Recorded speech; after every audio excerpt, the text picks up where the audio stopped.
नमस्कार मित्रांनो, मनस्पर्शी कथा या चॅनलमध्ये आपले सर्वांचे स्वागत आहे। मित्रांनो, माझी तुमच्याशी कळकळीची विनंती आहे की तुम्ही आपल्या चॅनलला सबस्क्राइब करा। आपल्याला लवकरात लवकर 1000 सबस्क्रायबरचा टप्पा हा पार करायचा आहे। तुमच्यातील बरेच लोक आपल्या कथा पाहता पण आपल्या चॅनलला सबस्क्राइब नाही करत, त्यामुळे मला कथा बनवायला प्रेरणा नाही भेटत आणि त्यामुळे मला कथेचे पुढील भाग बनवण्यास खूपच त्रास होतो।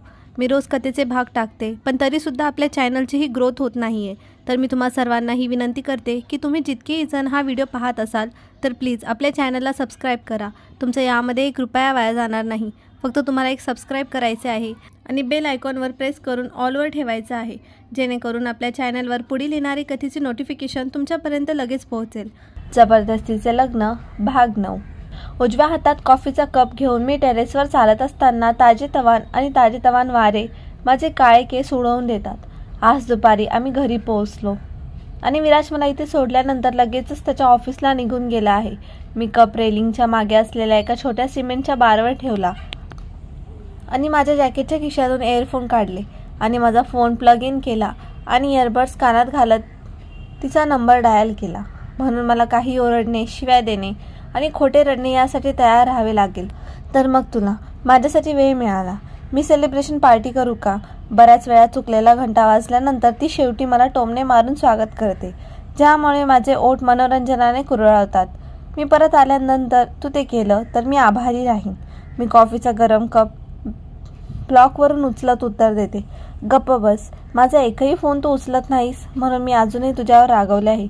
ती ओरडून मला कानातील इयरबड्स काढायला लावते। ही मुलगी माझ्या कानाचा पडदा पाडणार आहे। मला माफ कर आईला, काहीतरी झालं आणि माझा फोन हरवला। आता मला सांग, तू मला का फोन करत होतीस? मला ते पुन्हा सांगायचे नाही हे स्पष्ट आहे, तरीही ते ऐकून माझ्या संपूर्ण शरीरावर थरथर कापते। अरे हो, माझ्याकडे तुझ्यासाठी एक चांगली बातमी आहे। तू परत कधी येणार आहे? तिच्या आनंदी आवाजाने मी पुन्हा थक्क झाले। या मुलीचा मूड खूप बदलतोय, पण ती कोणत्या बातमीचा उल्लेख करत आहे? पुढच्या आठवड्यात आणि मला आता गोष्टी कळू शकेल का? कॉफीचा घोट घेत मी विचारते, तुला भारतीय राष्ट्रीय विद्यापीठात संगणक अभियांत्रिकीमध्ये प्रवेश मिळाला आहे। मला काल रात्री त्यांची बातमी मिळाली। अभिनंदन। मी कसे विसरू शकते की मी आयलाला माझ्या वतीने माझा प्रवेश अर्ज जमा करण्यास सांगितले होते, कारण मला सध्या न्यूयॉर्कमध्ये राहायचे आहे। ही माझ्यासाठी निश्चितच चांगली बातमी आहे। काही वेळाने मी आयलाचा फोन ठेवला। पुन्हा तिची बडबड अजूनही त्या तथाकथित मधुचंद्राबद्दल मला चिडवत आहे। मी एक दीर्घ श्वास घेते, जेणेकरून ताजी आणि शांत हवा माझ्या फुफ्फुसातून जाऊ शकेल। भारतात परतणे म्हणजे माझ्या आयुष्यातील एक नवीन सुरुवात, एका नवीन वास्तवाची सुरुवात। मी रिकामा कप उचलते आणि माझ्या खोलीत परतले।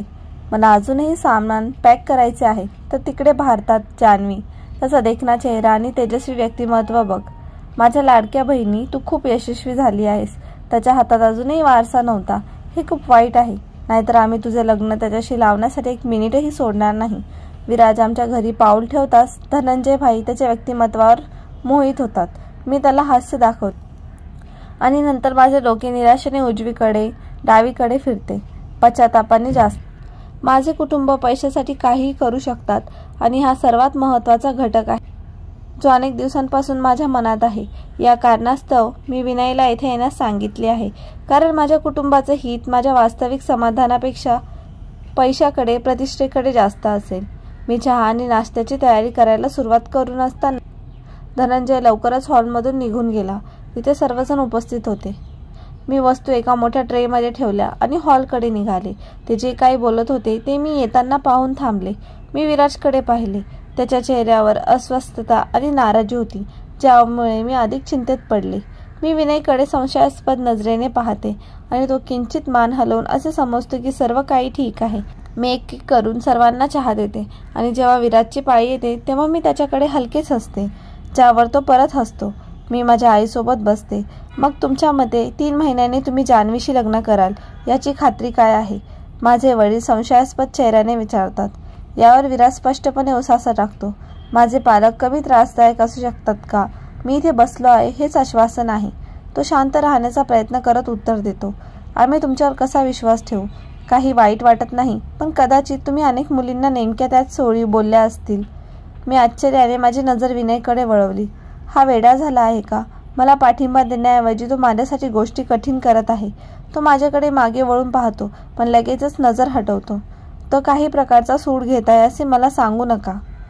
तुम्हाला वाटते माझ्याकडे मुलींशी फ्लर्ट करण्यासाठी एवढा मोकळा वेळ आहे का? विराज हसत म्हणतो. पण त्याला त्याचे पांढरे बोट दिसत आहेत आणि त्याची बोटे मुठीत गुंडाळलेली आहेत. तू तसा दिसत नाहीस, पण शंका तर दूर होऊ शकत नाही ना? विनय छातीवर हात ठेवत परत हसतो. तर मिस्टर विराज, मुद्दा असा आहे की जान्हवीच्या आईवडिलांना तिचे लग्न लवकरात लवकर करायचे आहे आणि आमच्याकडे तिच्यासाठी खूप चांगले प्रस्ताव आहेत. आणि तुम्हाला माहीत आहे की चांगली मुलगी चांगल्या प्रस्तावांच्या नजरेतून सुटू शकत नाही. मग तुम्ही दोघेही लग्न कराल का? विनय सुचवतो. मी त्याच्याकडे अविश्वासाने पाहते. तो काय करतोय? त्याला स्पष्टपणे माहीत आहे की विनय विवाहित आहे आणि त्याला त्याचा वारसा मिळेपर्यंत आपण काही करू शकत नाही. जेव्हा त्याची नजर माझ्या नजरेत येते तेव्हा मी त्याच्याकडे पाहते, पण तो पुन्हा एका गालातल्या गालात स्मित हास्य करून त्याकडे दुर्लक्ष करतो. मला यात काहीच अडचण नाही, पण सध्या तरी माझे कुटुंब ते स्वीकारणार नाही आणि मला भीती वाटते की ते साखरपुड्यातही येणार नाहीत. विराज म्हणतो. त्याचे संपूर्ण लक्ष माझ्या वडिलांवर आहे. हे बघा, योग्य बरात असल्याशिवाय माझे कुटुंब हे स्वीकारणार नाही. विनय, तू काय केलेस? मी तुला मारून टाकेन आणि तुझे तुकडे करीन. हे पूर्णपणे ठीक आहे ना काका? विनय माझ्या वडिलांना विचारतो. हे ठीक नाही. वराच्या कुटुंबाशिवाय लग्न माझ्यासाठी अस्वीकार्य आहे. माझे वडील खोल आवाजात घोषणा करतात. नाही काका, बघा, आपण त्यांचे लग्न लावून देत नाही आहोत. ते फक्त लग्न करणार आहेत. लग्नात त्याचे कुटुंबही असेल. बरोबर ना मिस्टर विराज? तो पुष्टी करण्यासाठी विराजकडे पाहतो. मला खात्री नाही. विनय त्याला मध्येच थांबवतो. हे बघ, तो म्हणतोय की त्याला खात्री आहे. तर काका, याची काळजी करू नका. शिवाय लग्नाला काहीच अर्थ नव्हता. लग्न म्हणजे सगळं काही. तो माझ्या वडिलांच्या खांद्यावर थाप मारतो. माझे वडील गोंधळलेल्या नजरेने विनयकडे पाहतात. दुसरीकडे विराज रागाने दात काढत आहे. मला खात्री आहे की यावेळी तो विनयला मारण्याचा आग्रह करत आहे. ठीक आहे. वडील शेवटी घोषणा करतात आणि निघून जाण्यासाठी उभे राहतात. विनय माझ्याकडे डोकावतो आणि डोळे मिचकावून निघून जातो. आता मला हे समजतं.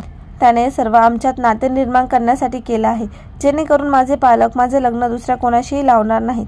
मी त्याच्याबद्दल वाईट कसे विचार करू शकते? मूर्ख आहेस. मी कृतज्ञतेने त्याच्या लुप्त होणाऱ्या छायाचित्राकडे पाहते. मी या माणसाला कधीतरी मारून टाकेन. शपथ घेते. विराज त्याचा आवाज कमी करायला विसरत नाही. बाहेर पडण्यापूर्वी तो माझ्याकडे पाहतो. मी त्याला अनेक वेळा हाक मारली, पण तो दुर्लक्ष करतो आणि त्याच्या गाडीच्या दिशेने चालत राहतो. त्याने काहीही चूक केलेली नाही. तू थांबून माझ्याशी बोलू शकतो का? त्याच्या मागे धावल्यामुळे माझा श्वास अडखळत आहे. तो त्याच्या ट्रॅकवर थांबतो आणि माझ्याकडे मागे वळून पाहतो. सर्वांसमोर माझी थट्टा करणे ठीक आहे. मला महिलांशी वागवणारी व्यक्ती म्हणेही ठीक आहे. फक्त ते सोडून द्या. तो मागे वळतो आणि रागाने भरलेला असतानाच त्याची गाडी उघडते. मी सगळं समजावून सांगू शकतो. त्याने हे जाणून बुजून केलं नाही. उलट त्याने हे आमच्यासाठी केलं आहे. मी माझे हात माझ्या कमरेवर ठेवत माझा श्वास शांत करत म्हणते. तो मूर्ख आणि माझ्यासाठी काहीतरी करेल हे अशक्य आहे. मला ऑफिसला जायला उशीर होत आहे. मी तुझ्याशी नंतर बोलेन. बाय. तो गाडीत बसून म्हणतो आणि क्षणार्धात तो निघून गेला. हा माणूस, तो त्याचा राग थोडा नियंत्रित करू शकतो का? मी निराशेने मान हलवली. तर तिकडे काजल काळ्या पार्श्वभूमीपासून ते तेजस्वी पांढऱ्या प्रकाशात अचानक येणारे संक्रमण माझ्या डोळ्यांना विस्मयचकित करते. मी सर्च बारमध्ये आवश्यक माहिती टाईप करते आणि थोड्या वेळाने माझ्यासमोर एक सामान्य विद्यापीठ फॉर्म दिसतो. जरी आयलाने सादर केलेल्या प्रवेश फॉर्मबद्दल माझा प्रवेश निश्चित झाला असला तरी नोंदणीकृत विद्यार्थिनी म्हणून मला एक फॉर्म सबमिट करावा लागतो, जो केवळ विद्यार्थ्यांनीच सादर करावा. अनिवार्य डेटा भरण्यापूर्वी मी एक दीर्घ श्वास घेतला. स्क्रीनवर हेल्थ बॉक्स दिसताच माझ्या बोटांची हालचाल थांबते. जरी मी अनेक वेळा अशा परिस्थितीचा सामना केला असला तरी हा बॉक्स भरताना माझे हृदय आणि बोटे थरथरतात असा एकही क्षण येत नाही. सबमिट बटन दाबल्यावर माझ्या ओठांवर एक मंद हास्य येतं, कारण मी लवकरच कोणालाही न कळता मरून जाऊ शकते. आणि हसते, कारण मी आतापासून माझे आयुष्य माझ्या मनाप्रमाणे जगू शकेन. मी फक्त एवढाच विचार करू शकते. मी लॅपटॉप बंद केला आणि बाजूला ठेवला. मला खरोखर बाबांची आठवण येते. मला आश्चर्य वाटते की ते कसे आहेत. मी त्यांना फोन करावा का? विराज खोलीत प्रवेश करतो तेव्हा मी त्यांचा नंबर डायल करण्यासाठी माझा फोन धरते. तो थकलेला दिसत आहे. मला कळत नाही की मी सुरुवातीपासूनच त्याच्या बेडच्या कडेला बसले आहे. तो माझ्याकडे पाहतो आणि मी जे अपेक्षित होतं ते बोलण्याऐवजी तो बेडवर पडतो. त्याला काय होत आहे? मी मागे वळून पाहिले तर तो कोपऱ्याने डोळे झाकून अजूनही त्याचे बूट घातलेले आहे. काय झालं? मी विचारते आणि तो डोळ्यांवरून हात वर करतो. काही नाही, मी फक्त थकलो आहे. तो उत्तर देतो. थकला आहात, अजून दुपार आहे. मी काहीतरी बोलणारच आहे तेवढ्यात दार वाजते. आत या, मी आदेश दिला. ती मोलकरीण असल्याचे उघड होते. मॅडम, मिस्टर कर्मवीर इथे आहेत. ते तुम्हाला विचारत आहेत. ती म्हणते, काय? माझे बाबा इथे आहेत? मी उत्साहाने आवाज दिला. काही काळापूर्वी मी त्यांच्याबद्दल विचार करत होते आणि आता ते इथे आहेत. ठीक आहे, तुम्ही जाऊ शकता, मी येते, मी म्हणाले आणि ती मान हलवून निघून जाते. विराजही इथे आहे हे मला कळताच मी जाणार आहे. त्याला काय होतं हे कळले की नाही याबद्दल मला शंका आहे, कारण तो त्याच्या सुरुवातीच्या स्थितीपासून एक इंचही हलत नाही. तू येणार नाहीस? बाबा इथे आहेत. मी अजून अज्ञाताला सांगितले की तो ऐकत आहे. मला आश्चर्य वाटले की तो थोड्या वेळाने पुन्हा जड डोळ्यांनी माझ्याकडे पाहतो, पण त्याचे डोळे झोपलेले आणि सुजलेले दिसत आहे. तू काय म्हणालीस? छान. इतक्या लवकर कोण झोपू शकतं? माझे बाबा इथे आहेत आणि ते तुमच्याबद्दल विचारतील, म्हणून त्यांना भेटायला ये, मी यावेळी मोठ्याने म्हणते. त्यानंतर तो उठून बसतो आणि डोळे चोळतो. ठीक आहे, तू आधी जा, मी फ्रेश होऊन येतो. ठीक आहे, मी उत्तर देते आणि निघून जाते. तो विचित्र आहे. नमस्कार बाबा. त्यांना सोफ्यावर बसलेला पाहून मी उत्साहाने ओरडते. मी त्यांच्याकडे धाव घेते आणि त्यांना मिठी मारते. माझी मुलगी कशी आहे ते हसत विचारतात. मी ठीक आहे बाबा, पण मला तुमची खूप आठवण येते, मी ओरडत उत्तर दिले आणि ते माझ्या डोक्यावर प्रेमाने थोपटतात. काहीतरी बोलणार इतक्यात त्याचा फोन वाजला. माझ्यासमोर फोन नाहीये बाबा. मी त्याच्या हातातून फोन घेते. ठीक आहे. तो थोडा वेळ विचार करतो आणि हसत बडबडतो. माझा मित्र इथे आहे. मिस्टर कुलकर्णी उत्साहाने आवाज काढतात आणि त्याला मिठी मारतात. त्याला कदाचित माहीत नसेल की बाबा इथे आहेत. ते बोलू लागतात आणि बाबा त्यांच्या सहवासात किती आनंदी दिसत आहे हे पाहून मला हसू येतं. पण विराज अजूनही इथे का नाही? मला वाईट वाटतं की त्याला मी आधी सांगितलेलं आठवतं. मी या माणसाला खूप कंटाळले आहे. विराज कुठे आहे? बाबा विचारतात. तो कदाचित फ्रेश होत असेल. तो लवकरच कधीही येईल, मी माफी मागत हसत उत्तर दिले.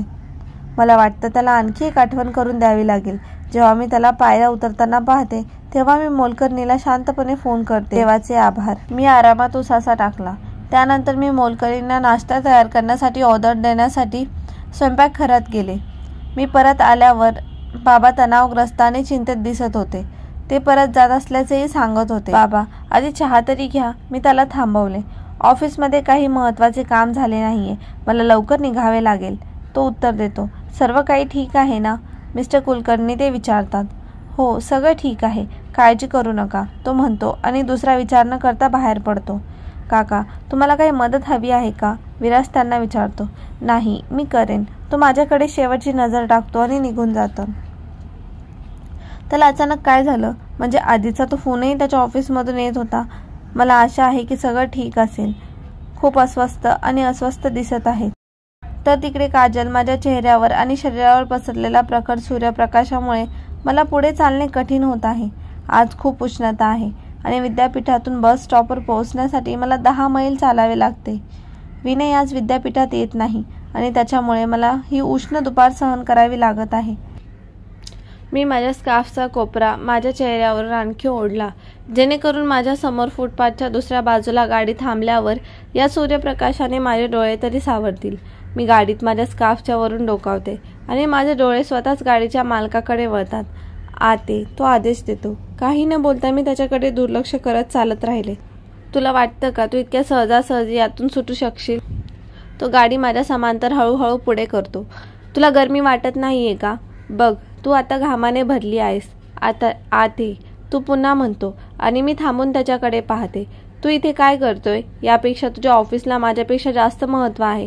जा आणि तुझ्या कामाशी लग्न कर, मी रागाने म्हणते. थोड्या वेळाने मी काय बोलले ते मला कळले. देवाच्या फायद्यासाठी तो आधीच विवाहित आहे.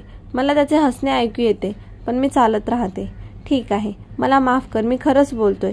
मला तुझ्याशी जान्हवी बोलायचं आहे. तो गाडीतून कधी उतरतो आणि आता तो माझ्या मागे उभा जोरजोरात श्वास घेत आहे हे मला कळलंच नाही.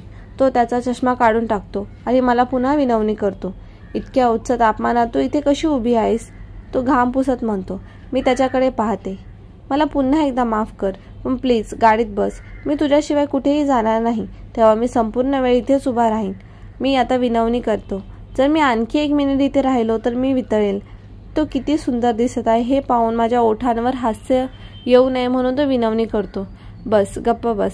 तो रागाने ओरडतो आणि गाडीकडे जातो. विराज घाम पुसत गाडी सुरू करतो. मी तुझ्या विद्यापीठात फक्त तुला माफी मागण्यासाठी आलो आहे. तो गाडीची दिशा काहीशी परिचित रस्त्याने वळवताना बडबडतो. काही असो, मी निष्काळजीपणे थुंकले. तू अजूनही माझ्यावर रागवली आहेस? तो कपाळावर कुरवाळत विचारतो. नाही, त्या दिवशी तू जे केलंस त्यावर मी खूप आनंदी आहे. मी उपहासाने ठामपणे सांगते. हे बघ, मला तो माणूस सहन होत नाही. तू नेहमीच माझ्या मनावर बिंबवण्याचा प्रयत्न करतो. त्याने संपूर्ण कुटुंबासमोर मला लाजवले आहे. त्याने माझे शब्दही विकृत केले आहेत आणि तुला वाटतं का की माझे वडील मला तुमच्याशी लग्न करण्याची परवानगी देतील? मग ते खाजगीत असो. त्यांना ती मुलगी खूप आवडते असे दिसते आणि ते मला तिच्या उपस्थितीत तुझ्याशी लग्न करू देणार नाहीत. त्याने हे आमच्यासाठी केलं आहे. जर त्याने माझ्या वडिलांना या लग्नासाठी तयार केलं नाही तर ते माझं लग्न त्या साहिलशी लावतील. याची तुला काही कल्पना आहे का? मी त्याला सांगितलं. साहिल कोण आहे? तो ओरडतो. माझ्या वडिलांचा मित्र. त्यांना या लग्नाच्या बदल्यात खूप पैसे देऊ करत होता. ते करत नाहीत कारण मी यावर सहमत नव्हते. पण जर आमची गोष्ट जास्त उशिरा झाला तर ते करतील अशी मला भीती आहे. मी म्हणतो. तो अचानक ब्रेक लावतो आणि टायरचा एक कर्कश आवाज येतो. हे काय आहे? ते असं कसं करू शकतात? तो मोठ्या आवाजात म्हणतो. हे खरं आहे. त्यांना त्याच्या मुलीपेक्षा पैसा जास्त आवडतो. माझ्या डोळ्यातून अश्रू आले.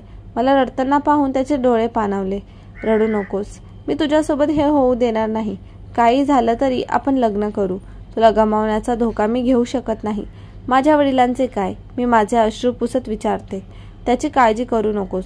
मला माहीत आहे की ते सुरुवातीला हे स्वीकारणार नाही, पण शेवटी माझ्यासाठी त्याला हे मान्य करावेच लागेल. तो उत्तर देतो. तुला खात्री आहे का? तुला पश्चाताप होणार नाही? मी साखरपुड्याचा उल्लेख करत विचारते. मला माहीत आहे की त्याच्या वडिलांना तो माझ्यासारखा खालच्या दर्जाच्या व्यक्तीशी लग्न करू इच्छित नाही. यावेळी ही साखरपुडा केल्याने त्याच्या वडिलांचा राग आणि नकार निर्माण झाल्यासारखे आहे. नक्कीच तू या गोष्टीचा भाग असल्याशिवाय माझे भविष्य नाही. मी तुझ्यासाठी काहीही करू शकतो आणि तू पुन्हा कधीही रडणार नाही. मला तुझ्या डोळ्यात अश्रू दिसत नाही. तो हसत हसत म्हणतो. मी हसून उत्तर देते. तू ज्या मुलीशी लग्न केलेस तिच्याबद्दल काय? मी विचारते. तिच्याबद्दल काहीही नाहीये. मी शक्य तितक्या लवकर तिला घटस्फोट देईन. तो पुन्हा गाडी सुरू करत उत्तर देतो. तिला चालेल का? मी विचारते. मी काय म्हणते, मला तिची काळजी का वाटते? अर्थात ज्याला तू आवडत नाही त्याच्याशी जबरदस्तीने संबंध ठेवण्याची कोणाला इच्छा आहे? ती तुला आवडते का? मी जवळजवळ सीटवरून उडी मारत विचारलं. तो थोडा वेळ विचार करतो आणि मग त्याच्या ओठांवर एक हास्य येतं. जरी तो काही बोलत नाही. आता त्या हास्याचा अर्थ काय? ती? मी पुन्हा विचारलं. जवळजवळ डोळे बाहेर येतात. नाही, सांग प्लीज. आपण तिच्याबद्दल का बोलत आहोत? तो त्रासदायकपणे विचारतो. अरे हो, तिलाही या लग्नासाठी जबरदस्ती करण्यात आली होती, बरोबर? मी पुन्हा विचारते. माझे मन अजूनही त्याच्या हास्यावर रेंगाळत आहे. हो, आणि तुला तिची काळजी का वाटते? तो माझ्याकडे पाहत विचारतो. मी नाही. मी का करेन? मी फक्त उत्सुक होते. मी लाजून उत्तर दिले. तसे माझ्या वतीने त्या मूर्खपणाचे आभार माना, पण मी विसरणार नाही की तो मला सर्वांसमोर फ्लर्ट करायला लावतो. तो थोड्या वेळाने म्हणतो. म्हणून तो पुन्हा सुरुवात करतो. मी डोळे मिचकावून पाहते. त्याचे नाव विनय आहे. मी त्याला दुरुस्त करतो. त्याच्यासाठी बरं झालं. तो माझ्या घरासमोर गाडी थांबवत म्हणतो. तूही कधी बोलू शकत नाही. मी गाडीतून उतरताना बडबडलो. नक्कीच. मी तुला प्रेम करणे कसे थांबवू शकतो?